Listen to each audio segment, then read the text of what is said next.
testimony dahil napakalaking pagpapala po na maging kabahagi kami ng sambahan ito. Amen. At talagang dito ko naramdaman muli yung init ng buhay. Pananampalataya ko. Amen. Yung kung naramdaman nyo nung bago kayong naligtas, yung tinatawag na first love mo sa Panginoon, yung halos araw-araw gusto mo makanig ang Panginoon sa panalangin, sa pagbabasa ng salita niya. Dito muling naramdaman ko mula nung ako'y nag-backslide. At nagpapasalamat ako dahil maraming nagiging challenge na mananampalataya sa amin dito sa church. Amen. Last Sunday wala po kami kasi nagkaroon kami ng malaking pagsubok.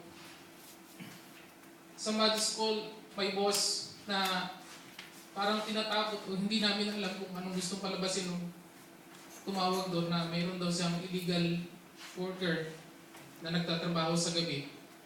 So, natakot ang amo namin.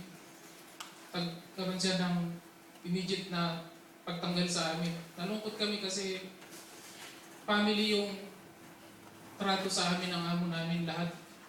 Kaparang kaibigan mo, kapal mo sila, yung banding nyo, hindi mapapalitan ng ibang trabaho. So, si Sister Kim, naiyak siya. Nalungkot ako, pero pinuri kong Panginoon dahil alam ko may plano ng Panginoon. Amen. Yes, God. After na umalis kami ron, dinako kami ng Panginoon sa ibang trabaho. At pinasalamatan ko ang Panginoon dahil higit na mas malaking sweldo ang binigay niya.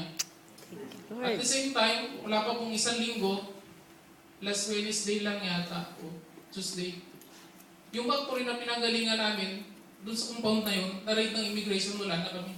Amen. Talagang doon nakita ko po yung pagkilos ng Panginoon. Sabi ko, kung ang Panginoon ay hindi kami inalis doon sa lugar na yun, maaaring nasa Pinas na kami.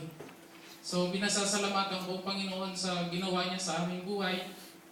At salamat dahil naramdaman ko patuloy siyang naging tapat sa kabila ng ating maraming pagkukulang. Amen. So, yun lang po natin may papatutunan.